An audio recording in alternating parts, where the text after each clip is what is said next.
Salmo 47:5 diz: Deus subiu em meio a gritos de alegria. Essa quinta-feira é uma data especial no calendário da igreja porque marca o 40º dia depois da Páscoa, a ascensão de Cristo, o dia em que Jesus subiu aos céus. Vamos relembrar o que a Bíblia nos diz sobre a subida de Jesus aos céus. Atos 1:3 diz: Depois do seu sofrimento, Jesus apresentou-se a eles e deu-lhes muitas provas indiscutíveis de que estava vivo. Apareceu-lhes por um período de 40 dias, falando-lhes acerca do reino de Deus. O texto começa lembrando do sofrimento e da ressurreição, e é importante começar por aí. Talvez até começar um pouco antes, ou bem antes, para entender o todo. Vamos começar no céu, porque Jesus é a segunda pessoa da Santíssima Trindade. Jesus é Deus, Deus Filho, eterno como o Pai e o Espírito Santo. Mas, como afirmamos no Credo Niceno, por nós seres humanos e pela nossa salvação, desceu do céu e se fez carne. E foi crucificado por nós, padeceu e foi sepultado, e ao terceiro dia ressuscitou dos mortos. É bom lembrarmos quem Jesus sempre foi. Ele sempre foi Deus, que por amor a nós veio ao mundo para nos salvar. E tendo conquistado a salvação na cruz, agora voltou ao seu lugar.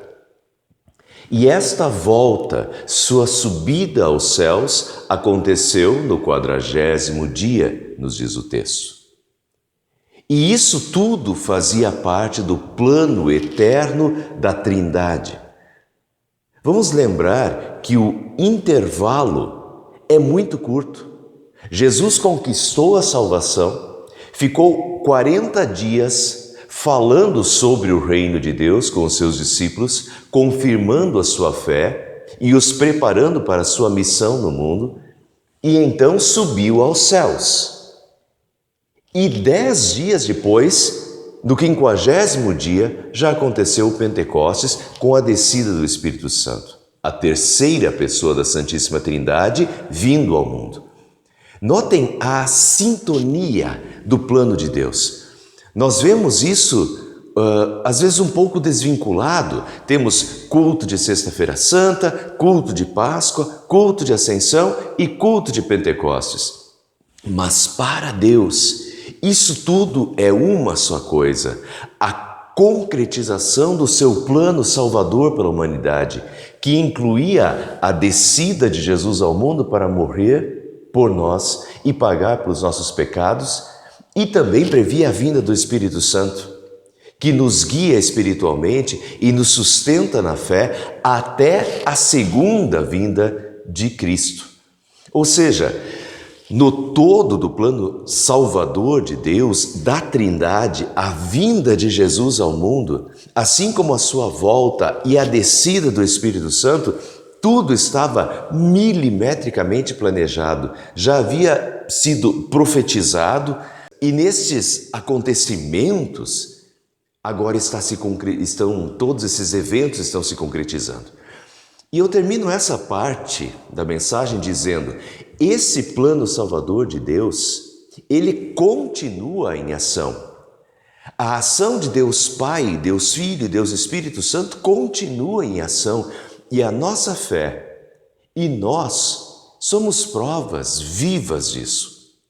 O Pai age nesse mundo e em nossa vida, Jesus continua agindo nesse mundo e em nossas vidas e corações, e o Espírito Santo age neste mundo e em nossas vidas. O plano da salvação de Deus está em ação neste mundo e nós fazemos parte dele. Mas vamos lembrar um pouco mais sobre a ascensão. Lucas nos diz: tendo-os levado até as proximidades de Betânia, Jesus ergueu as mãos e os abençoou. Estando ainda a abençoá-los, ele os deixou e foi elevado aos céus. E Atos complementa: e uma nuvem o encobriu da vista deles. E eles ficaram com os olhos fixos no céu enquanto ele subia. De repente surgiram diante deles 2 homens vestidos de branco que lhes disseram: Galileus, por que vocês estão olhando para o céu? Este mesmo Jesus que dentre vocês foi elevado aos céus, voltará da mesma forma como o viram subir. Sensacional e extremamente importante essa aparição dos anjos e essas palavras dos anjos após a subida de Jesus aos céus.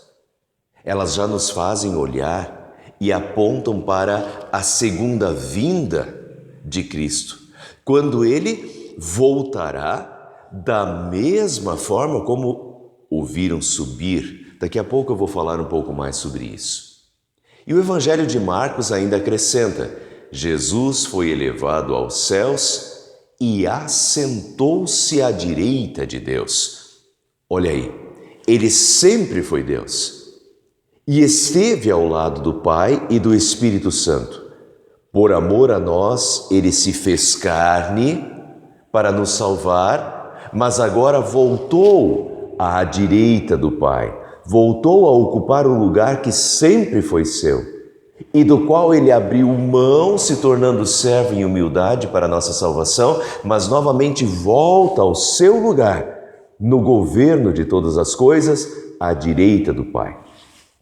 E quando nós entendemos o que aconteceu efetivamente na subida de Jesus aos céus e que ele voltou a assentar-se à direita do Pai, então conseguimos ver a profecia do Salmo 47:5 se realizando. Deus subiu em meio a gritos de alegria, o Senhor em meio ao som de trombetas, pois Deus é o Rei de toda a terra. Cantem louvores com harmonia e arte. Deus reina sobre as nações, Deus está sentado em seu santo trono. Notem a frase, Deus subiu. Ela não se aplica a nenhum ser humano, só a Deus. Mas quando foi que Deus subiu no Antigo Testamento? Para os autores do Salmo, os coraitas, que eram músicos, cantores, e na época de Davi, eles eram os responsáveis por conduzir o canto da igreja. Provavelmente eles estavam descrevendo, nesse salmo, a ocasião quando a Arca da Aliança foi levada a Jerusalém. Esse versículo combina perfeitamente com 2 Samuel 6, 12 a 15. Davi, com alegria, fez subir a Arca de Deus à cidade de Davi. Assim Davi, com todo Israel, fez subir a Arca do Senhor com júbilo e ao som de trombetas. Então os autores do Salmo deviam estar pensando neste acontecimento.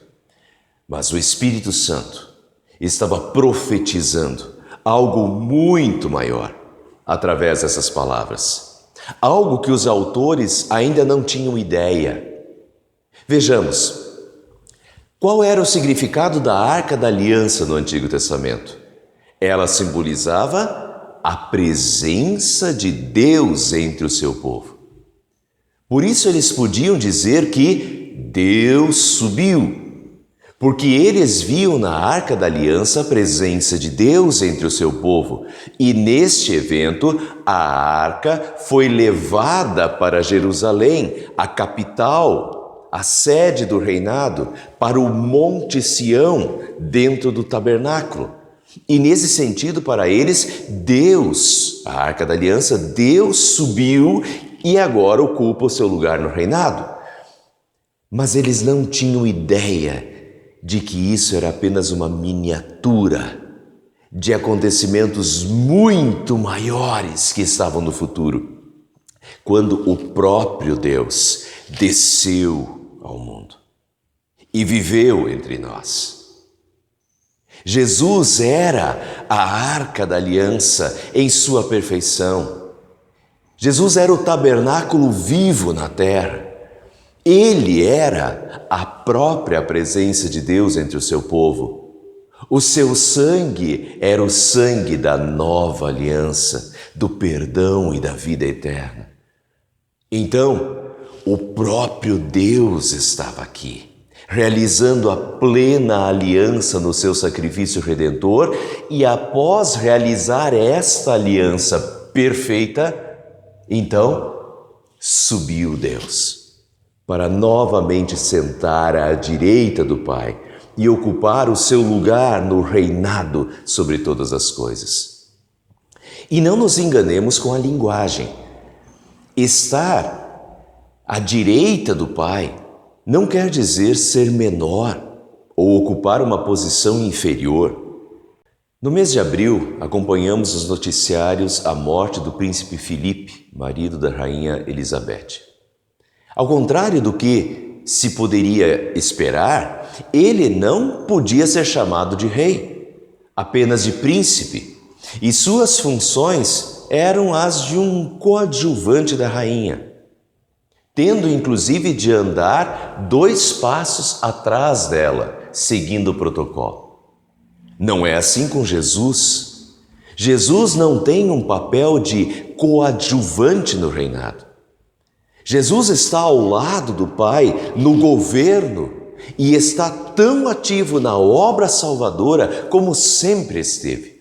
Basta lembrarmos da principal função que Jesus exerce até hoje, que é o governo sobre a igreja. Efésios diz: oro também para que os olhos do coração de vocês sejam iluminados, a fim de que vocês conheçam a esperança para a qual Ele os chamou, as riquezas da gloriosa herança dele nos santos. Para que vocês possam tirar o maior proveito do texto, vejam que Paulo está falando sobre a igreja, a comunhão dos santos, o rebanho de ovelhas do bom pastor na terra. Paulo os está fortalecendo. E qual a base para este fortalecimento? Esperança, coragem e vigor da igreja, dos filhos de Deus na terra. Vejam o que ele vai dizer agora. Qual é o fundamento da igreja? Ele continua dizendo: e a incomparável grandeza do seu poder para conosco, os que cremos, conforme a atuação da sua poderosa força.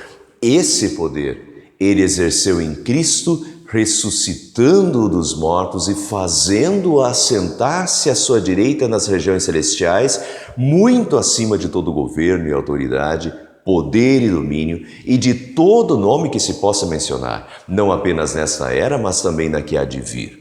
Deus, e agora vejam, Deus colocou todas as coisas debaixo dos seus pés. E agora vem a principal função de Cristo ao lado direito do Pai hoje. Isso está acontecendo hoje.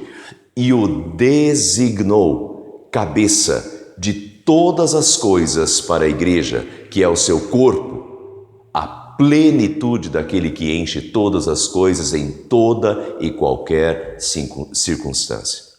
Então, qual é a principal função de Jesus hoje? Assentado à direita do Pai, nas regiões celestiais, muito acima de todo governo e autoridade, poder e domínio, Deus colocou todas as coisas debaixo dos seus pés e o designou cabeça de todas as coisas para a igreja, que é o seu corpo. Jesus continua vivo e atuante hoje no governo da sua igreja. Se Jesus já fez tudo o que fez quando esteve na terra, ainda respeitando as limitações físicas do seu corpo físico, podendo estar apenas em um lugar, em cada vez, em cada dia, um dia ensinando na Galiléia, outro dia fazendo um milagre na Judéia e assim por diante, mas ainda estava cada dia em apenas um lugar. Imaginem agora no governo da sua igreja, sobre todo o mundo.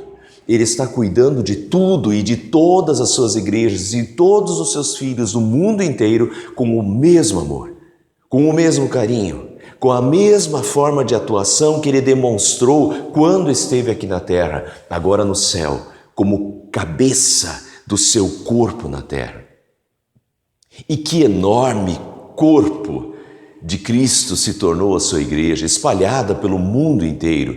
Já se vê nitidamente a missão deixada por Jesus se concretizando.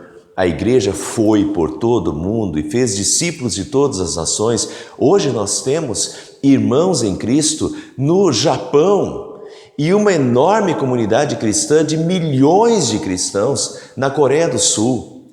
Cristo está vivo e ativo, em plena comunhão com a ação do Espírito Santo nos corações, nas vidas. Nós somos provas disso. Nós temos Jesus reinando sobre as nossas vidas. Ele está reinando hoje sobre mim, sobre ti, sobre toda a sua igreja, o seu corpo e em toda a terra.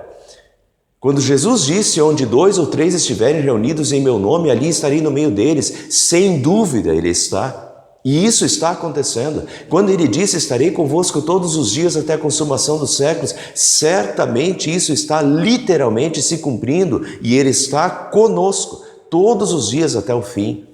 Está conosco, com cada um de nós, cuidando de cada ovelha do seu rebanho, cuidando de cada uma das suas igrejas, cuidando de todo o corpo de Cristo, quer dizer, o seu corpo na terra. Foi esse fortalecimento que Paulo quis trazer para a igreja na região de Éfeso e deixou para a igreja de todos os tempos. E termina a mensagem de hoje com o Salmo 47. Então, o Salmo tinha uma dimensão maior do que aquela que os coraitas podiam enxergar. Eles estavam se referindo à subida da Arca da Aliança para Jerusalém. Mas sob a inspiração do Espírito Santo, já estavam profetizando a subida de Jesus, a subida de Deus ao trono e à direita do Pai, sob o governo da igreja. Mas, ao conseguirmos enxergar o cumprimento do Salmo também em Jesus, na sua subida, na subida de Jesus ao trono e ao governo, não vamos achar que nós já enxergamos toda a dimensão do Salmo, porque isso seria um engano. O Salmo tem mais uma dimensão, a dimensão final e ainda maior e plena que está no futuro. A dimensão que os anjos já deram na subida de Jesus aos céus. Eles disseram, ele voltará da mesma forma como o viram subir. E será exatamente assim. Todas as nações da terra verão o Filho do Homem vindo nas nuvens do céu com poder e glória. Ou seja, ele voltará sobre as nuvens da mesma forma como o viram subir. E quando o Filho do Homem vier em sua glória, com todos os anjos, assentar-se-á em seu trono na glória celestial. E então se cumprirá plenamente a última dimensão do Salmo 47, que é a entronização eterna e plena do Rei sobre tudo e todos. Batam palmas vocês, todos os povos, pois o Senhor Altíssimo é o grande Rei sobre toda a terra. O Salmo repete diversas vezes as frases, todos os povos, todas as nações e toda a terra. E isso acontecerá só no fim. Por enquanto, o reinado de Deus ainda é um reinado em que Ele permite que nem todos lhe estejam sujeitos, em que Ele convida, vinde a mim, em que Ele oferece a sua graça, mas Ele ainda permite que muitos não dobrem os joelhos diante dEle, permite que nem todos lhe reconheçam como o Criador de todas as coisas, o Senhor sobre tudo. Seu reinado ainda é um reinado da graça, um reinado nos corações e bendito aquele que já o tem governando a sua vida. Mas na volta de Cristo ao mundo, então o seu reinado será pleno e total. Diante de mim todo joelho se dobrará e toda língua confessará que sou Deus. Romanos 14, 11. E o Salmo 47 já está apontando também este dia, o dia em que o rei ocupará este reinado pleno e total, e ele está em plena sintonia quando fala isso com o Apocalipse. Apocalipse 4, 5, 6, 7, 8 e 9 nos mostra Deus no fim, Deus assentado no trono e absolutamente todos curvados diante dele. O Salmo 47 é um salmo escrito por músicos, cantores, um salmo que conclama o mundo todo, a igreja de todos os tempos, a louvar o Rei. Aclamem a Deus com cantos de alegria, pois Ele é o grande Rei. Ofereçam música a Deus, cantem louvores, pois Deus é o Rei de toda a terra. É isso que fazemos desde já e eternamente. Reconhecemos sua bondade e amor, que grande Deus, que grande Rei e Salvador Ele é. Como é bom fazermos parte do seu reinado e senti-lo governando os nossos corações e vidas. Como é uma dádiva fazermos parte do seu corpo na terra, da sua igreja, de tudo que o seu reinado da graça significa em nossas vidas. E no futuro, como será maravilhoso, junto com os coraitas, com a igreja de Deus, com pessoas de todas as tribos, povos, línguas e nações, cantar um cântico novo àquele que está sentado no trono e ao Cordeiro eternamente. Amém.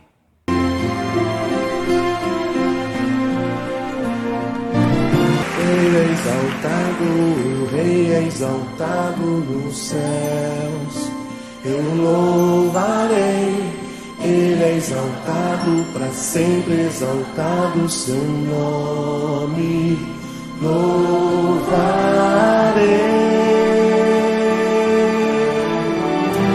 Ele é o Senhor, sua verdade vai sempre reinar.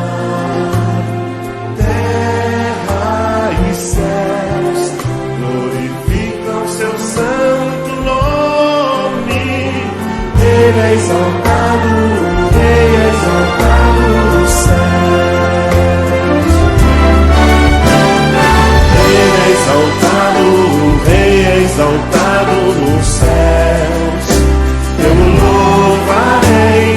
Ele é exaltado para sempre, exaltado seu nome.